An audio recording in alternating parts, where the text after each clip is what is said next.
Attempt कर सकते हो।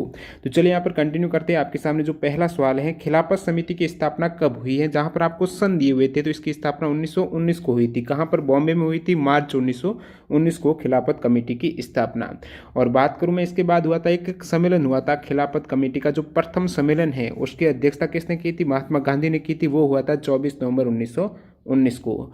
अगले सवाल की ओर बढ़ते हैं। सवाल number 2, world rapid chess championship 2019 के विजेता। और मैं बात करूं करंट अफेयर्स के जो भी सवाल आ रहे हैं वो आपके मार्च से पहले के आ रहे हैं, यहाँ तक कि जो आपकी 2020 है उसका जो जनवरी तक का और उसके पहले के सवाल ही पूछे जा रहे हैं। अभी जो कोरोना काल वाले ये लेटेस्ट सवाल नहीं पूछे जा रहे हैं। तो पेपर पहले का आपके बना हुआ है जो कि आपके CHSL में पूछे गए थे। तो CHSL के सारे जो एग्जाम के जो 35 शिफ्ट है उसकी मैंने PDF फाइल टेलीग्राम चैनल पर डाल दी है, तो वो आप देख सकते हो। डिस्क्रिप्शन बॉक्स में लिंक मिल जाएगी। बाकी इसकी जो ऑल शिफ्ट की PDF फाइल आएगी, शाम को वीडियो आएगा, उसके बाद आपको मिल जाएगी PDF भी टेलीग्राम पर। तो लिंक डिस्क्रिप्शन बॉक्स में, टेलीग्राम को ज्वाइन कर सकते हो।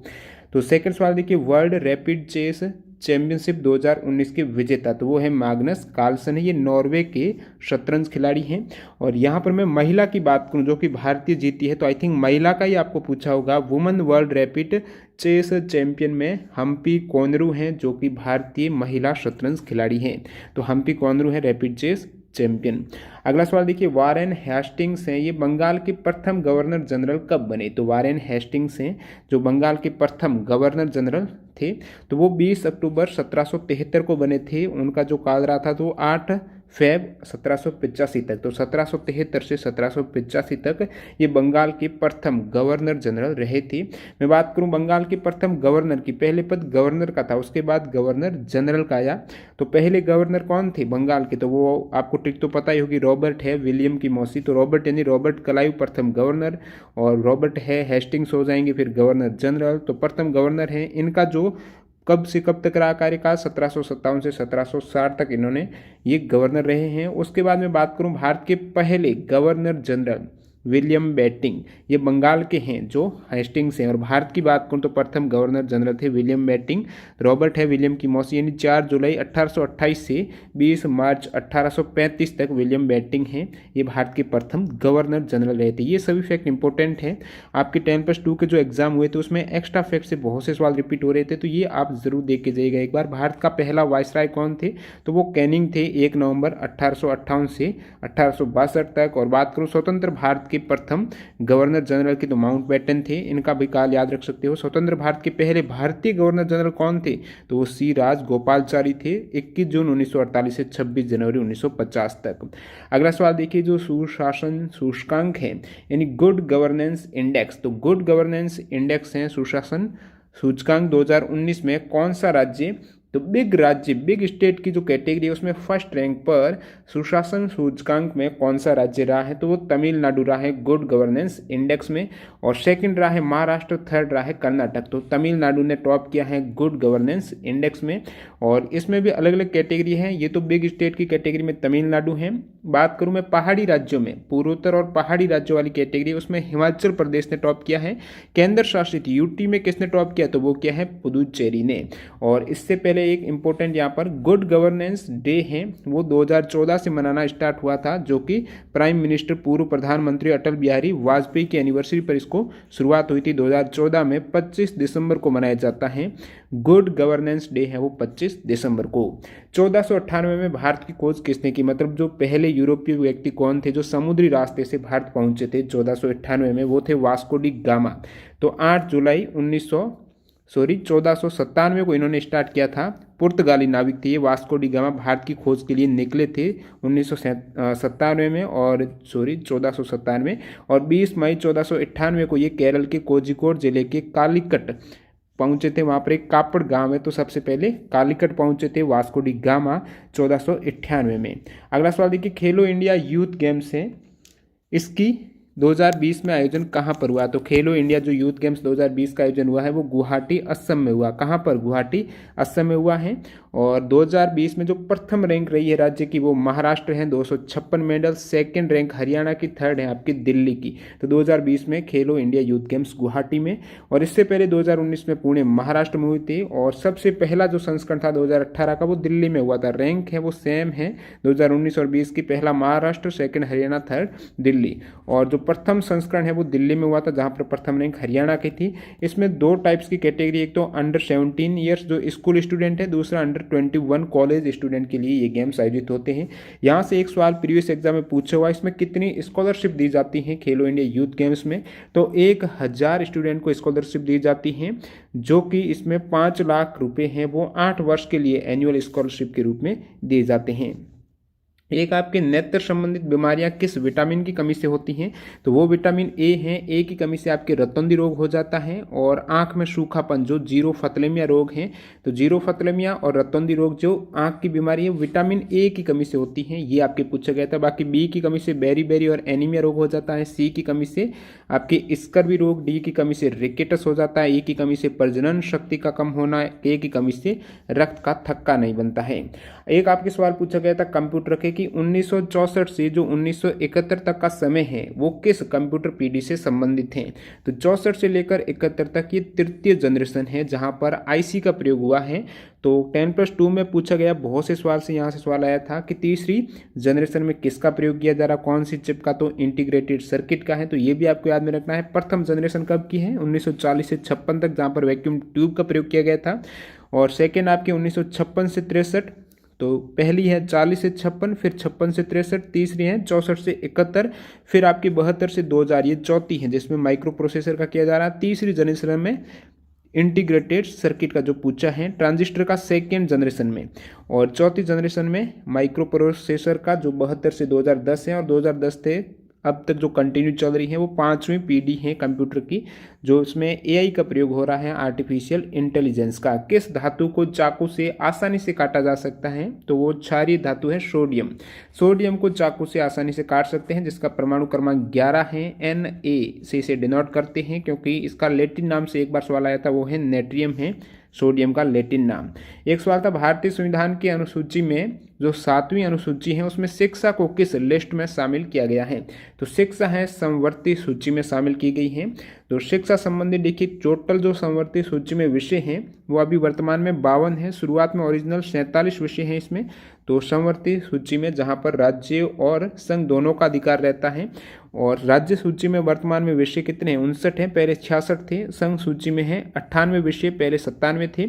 और 7वीं अनुसूची है, इसमें राज्य, संघ और समवर्ती सूची है, इनके मध्य में जो अधिकार है वो उल्लिखित करता है। इसमें 3 सूची आप देख सकते हो। एक सवाल था बारदोली सत्याग्रह का नेतृत्व किसने किया था? बारदोली जो सत्याग्रह है उसका नेतृत्व किसने किया था? तो वो किया था वल्लभ भाई पटेल ने। ये कब हुआ था? जून 1928 को हुआ था। एक प्रमुख किसान आंदोलन था जो गुजरात में हुआ था। बारदोली गुजरात में है। वल्लभ भाई पटेल ने नेतृत्व किया था, जहाँ पर किसानों पर लगान है वो 22% है वो बढ़ा दी गई थी। इसके विरुद्ध में लगान वर्दी का जमकर विरोध हुआ था, और यहाँ पर पटेल को सरदार की उपाधि मिली है, वल्लभ भाई पटेल को। इस सत्याग्रह आंदोलन के बाद बहुत बार एग्जाम में सवाल आता है कि वल्लभ भाई पटेल को सरदार की उपाधि है कौन से सत्याग्रह के बाद मिली है, किसने दी है? तो इस सत्याग्रह आंदोलन के सफल होने के बाद, मतलब बारदोली सत्याग्रह के आंदोलन के सफल होने के बाद वहाँ की महिलाओं ने वल्लभ भाई पटेल को सरदार की उपाधि दी थी। अगला सवाल देखिए, 22 अक्टूबर 1764 को कौन सा युद्ध हुआ था? इस प्रकार से एग्जैक्ट सवाल पूछा गया है। तो ये युद्ध हुआ था बक्सर का युद्ध। 1764 को जो युद्ध हुआ था वो बक्सर का युद्ध है। किन के मध्य हुआ था? तो ब्रिटिश ईस्ट इंडिया कंपनी, और सामने थे अवध प्लस बंगाल के नवाब। तो अवध के नवाब सिराजुद्दौला, बंगाल के नवाब थे मीर कासिम, और मुगलों की ओर से नेतृत्व कर रहे थे शाह आलम द्वितीय। ये तीनों एक तरफ थे, और उस साइड थे ब्रिटिश ईस्ट इंडिया कंपनी के मध्य।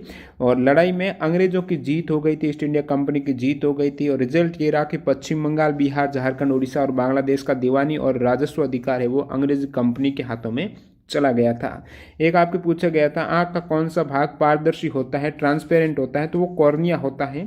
ये पारदर्शी हिस्सा है जिस पर बाहर का प्रकाश पड़ता है, और इसका जो आगे से उभरा हुआ रहता है ना हिस्सा, वो ही कॉर्निया है। और ये प्रकाश को आगे पुतली की ओर भेजता है, लेंस की ओर।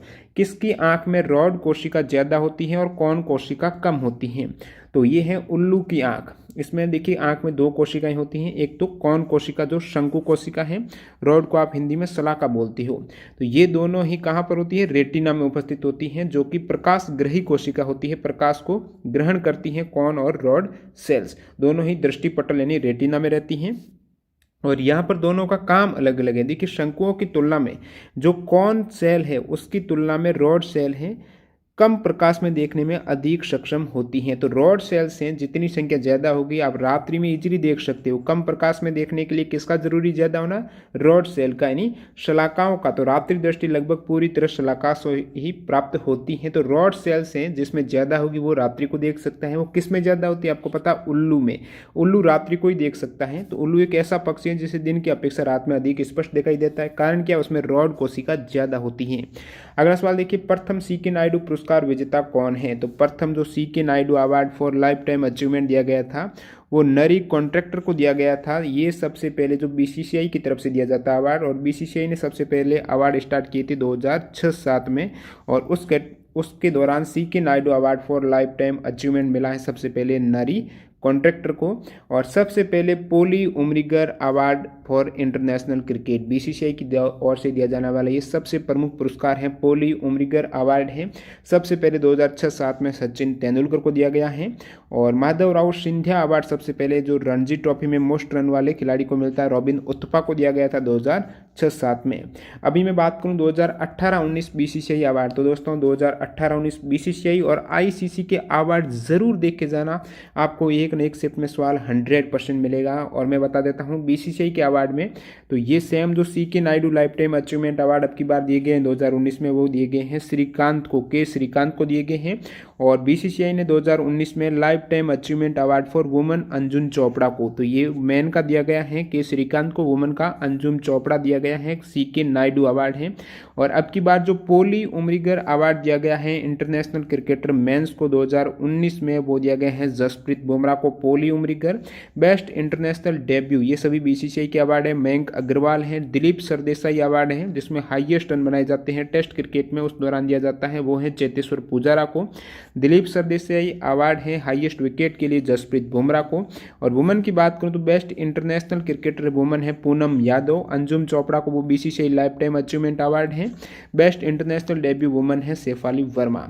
अगला सवाल देखिए, जनवरी 2020 को मुप्पवरपुआ वेंकैया नायडू राष्ट्रीय पुरस्कार किसे दिया गया है? तो अब की बार 2020 में वेंकैया नायडू पुरस्कार राष्ट्रीय पुरस्कार है वो दो व्यक्तियों को दिया गया है। एक तो कृषि वैज्ञानिक डॉक्टर एम.एस. स्वामीनाथन और दूसरे हैं सामाजिक कार्यकर्ता डॉक्टर गुट्टा मुनिरत्नम। तो गुट्टा मुनिरत्नम और एम.एस. स्वामीनाथन को अब की बार मुप्पवरपुआ वेंकैया नायडू राष्ट्रीय पुरस्कार दिया गया है। और ये हैं जो गुट्टा मुनिरत्नम है ये समाज सेवा के लिए दिया गया है इनको, और स्वामीनाथन जो कि कृषि के क्षेत्र में विशिष्ट योगदान के लिए इन्हें दिया गया है। सेकंड बैकवर्ड क्लास कमीशन, तो दूसरा पिछड़ा वर्ग आयोग है, उसका गठन कब हुआ था? 1 जनवरी 1979 को हुआ था सेकंड बैकवर्ड क्लास कमीशन का गठन। और जिसके जो प्रमुख अध्यक्ष थे वो थे बिंदेश्वरी प्रसाद मंडल थे इनके अध्यक्ष। तो बीपी मंडल थे अध्यक्ष दूसरे पिछड़ा वर्ग आयोग के। प्रथम पिछड़ा वर्ग आयोग है वो जनवरी 1953 में गठन हुआ था, जिनके अध्यक्ष थे काका कालेकर थे। और बात करूं मैं अभी देखिए जो 102वां संविधान संशोधन हुआ है 2018 में, तो यहाँ से इंपॉर्टेंट करंट का सवाल बन सकता है। 102वां संविधान संशोधन अधिनियम 2018 कहता है कि जो राष्ट्रीय पिछड़ा वर्ग आयोग है इनको संवैधानिक दर्जा मिल गया है 102वें संविधान संशोधन 2018 के तहत। और अब की बार 10+2 में सवाल भी आया है यहाँ से कि पहले अध्यक्ष कौन बने हैं जो आपके नेशनल पिछड़ा वर्ग आयोग है, राष्ट्रीय पिछड़ा वर्ग आयोग, तो वो बने हैं भगवान लाल साहनी। नेक्स्ट वाला एक था कौन सी धातु हाथ में पिघल जाती है, मतलब जिसका मेल्टिंग पॉइंट है गलनांक है वो कम होता है, वो पिघल जाएगी। गैलियम है, इसका जो मेल्टिंग पॉइंट है वो आप कह सकते हो रूम टेम्परेचर 29.76 डिग्री सेंटीग्रेड है। तो गैलियम है हथेली पर रखने पर पिघल जाती है क्योंकि इसका मेल्टिंग पॉइंट कम होता है। परमाणु क्रमांक है 31। एक सवाल था प्रथम चीफ ऑफ डिफेंस स्टाफ यानी जो वर्तमान में हैं chief of defence staff CDS कौन है, तो जनरल बिपिन रावत हैं। इससे पहले ये 31 दिसंबर 2019 से पहले थे थल सेना प्रमुख। अभी वर्तमान में थल सेना प्रमुख हैं मनोज मुकुंद नरवाने। और बात करूं मैं चीफ ऑफ एयर स्टाफ की तो वो राकेश कुमार सिंह भदौरिया है। चीफ ऑफ नेवल स्टाफ है करमबीर सिंह वर्तमान में। एक सवाल था आपके लद्दाख की जो न्यू ईयर लोसर है वो कब मनाया जाता है, तो लोसर से संबंधित सवाल था, जिसे तिब्बतियन न्यू ईयर भी कहते हैं। ये सेलिब्रेट किया जाता है लूनी सोलर तिब्बतियन कैलेंडर के प्रथम दिन को, और ये अपना जो ग्रेगोरियन कैलेंडर है उसमें वेरी करता रहता है। लगभग अब की बार जो 2020 में ये लोसर मनाया गया है वो 24 फेब को, तो फरवरी या फिर मार्च के शुरुआत की डेट आती है जो लद्दाख की लोसर त्यौहार मनाया जाता है। ये एक बहुत पर्व है जो कि स्पेशल तिब्बत, नेपाल और भूटान का महत्वपूर्ण है। बुझा हुआ चूना किसे कहा जाता है, बुझा हुआ चूना है ये कैल्शियम हाइड्रोक्साइड को बोला जाता है, CaOH का होल्ट वाइज। इसे स्लैक्ट लाइम या फिर शामित चूना बोलते हैं। बिना बुझा हुआ चूना वो है क्विक लाइम, कैल्शियम ऑक्साइड बिना बुझा हुआ है स्लैक्ट लाइम जो कैल्शियम हाइड्रोक्साइड है। एक सवाल था कि चट्टानों, मिट्टी और वनस्पतियों का किसी ढलान पर नीचे की ओर खिसकना, तो मिट्टी का ढलान पर नीचे की ओर खिसकना होता है भूस्खलन, लैंड स्लाइड हो जाएगा वो। चंद्रमा पर जाने वाले प्रथम व्यक्ति नील आर्मस्ट्रॉन्ग हैं, वो कब स्पेस फ्लाइट अपोलो 11 से प्रक्षेपित हुए हैं, तो यहाँ से उन्होंने कब उड़ान भरी थी, तो उनकी प्रक्षेपण तिथि है जुलाई 1969 को। तो 1969 को ये चंद्रमा पर गए थे नील आर्मस्ट्रॉन्ग। इनके साथ में एक और थे, वो थे बज एल्ड्रिन। कौन थे, एडविन बज एल्ड्रिन। सबसे पहले कदम रखा था नील आर्मस्ट्रॉन्ग ने, उनके बाद एडविन बज एल्ड्रिन, ये दोनों एक साथ गए थे। 20 जुलाई 1969 को मून पर उन्होंने लैंड किया था।